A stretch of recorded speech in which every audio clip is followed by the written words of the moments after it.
हरियाणा के शिक्षा मंत्री कंवरपाल गुर्जर ने कांग्रेस के राष्ट्रीय प्रवक्ता रणदीप सुरजेवाला की ओर से ऑनलाइन खरीदारी शुरू करने पर सरकार को उनका एजेंट कहे जाने पर निशाना साधा है। कंवरपाल गुर्जर ने कहा कि ये वेबसाइट कांग्रेस पार्टी के समय से शुरू हुई थी। इसका मतलब वह सभी इन वेबसाइटों के एजेंट थे। देखिए, अब ये सारी उम्र एजेंट ही रहे, कभी न किसी के कभी किसी के, क्योंकि सारी उम्र एजेंट पढ़ने का ही काम किया, इसलिए सारी दुनिया एजेंट लगती है। ऑनलाइन शॉपिंग जो है ये किसके टाइम में शुरू हुई थी?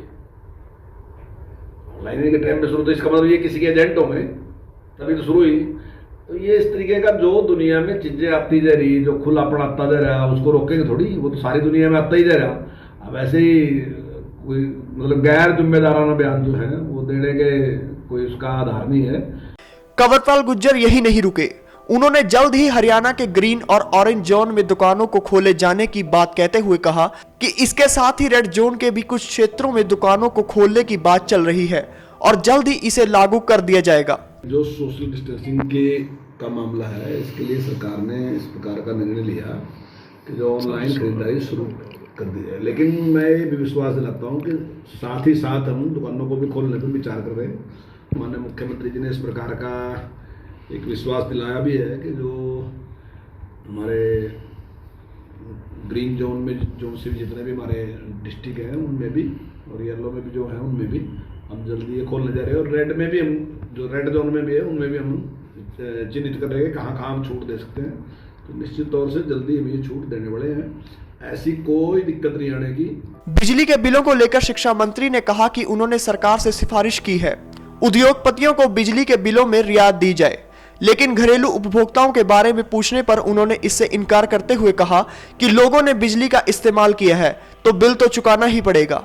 बिजली के बिलों की जहाँ तक बात है, माननीय मुख्यमंत्री जी से मैंने बात की भी थी इसके बारे में, तो माननीय मुख्यमंत्री जी ने कहा था कि अभी थोड़ी देर रुको, उसके बारे में विचार करके हम उसके बारे में बाद में घोषणा करेंगे, क्योंकि बड़े अमाउंट की बात है और सारी इंडस्ट्री का अगर हम ये फिक्स चार्जेस माफ़ करते हैं तो काफ़ी बड़ा अमाउंट है। तो विचार विमर्श करने के बाद ही इस पर निर्णय लिया जाएगा। और मैं एक विश्वास दिलाता हूँ कि सरकार 100% इंडस्ट्री के फेवर में निर्णय लेगी और इंडस्ट्री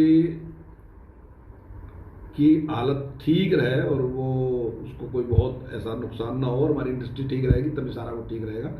तो निश्चित तौर से जो भी है वो हम जितना सरकार करती है 100% सरकार ज़्यादा से ज़्यादा करने का प्रयास करेगी। क्या डोमेस्टिक पे नहीं सोचना चाहिए सरकार को कि लोग घरों में बैठे हुए हैं, उनके बिजली के डोमेस्टिक में तो देखो यूज कर रहे हैं, इसमें फर्क ये है, देखो सरकार पे कहाँ से आता है पैसा?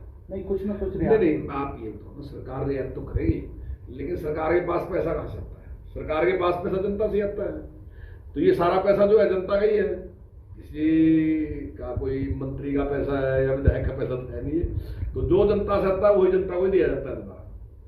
तो उसमें निश्चित तौर से सरकार के पास जितने संसाधन है, जितना उसके पास होगा तो वो जनता का पैसा जनता के लिए खर्च करेगा। यहाँ हैरानी की बात है कि पहले ही महंगाई और सरकार के उदासीन रवैये की मार झेल रहे प्रदेश के मध्यम वर्ग पर अब सरकार जल्द ही बिजली के बिलों की भी मार मारने वाली है। खैर, देखना होगा कि मुसीबत के इस समय में क्या विपक्ष मध्यम वर्ग की इस आवाज को उठाकर उन्हें कुछ मदद दिलाने का काम कर पाएगा। भारत 9 के लिए यमुनानगर से सुमित ओबरॉय की रिपोर्ट।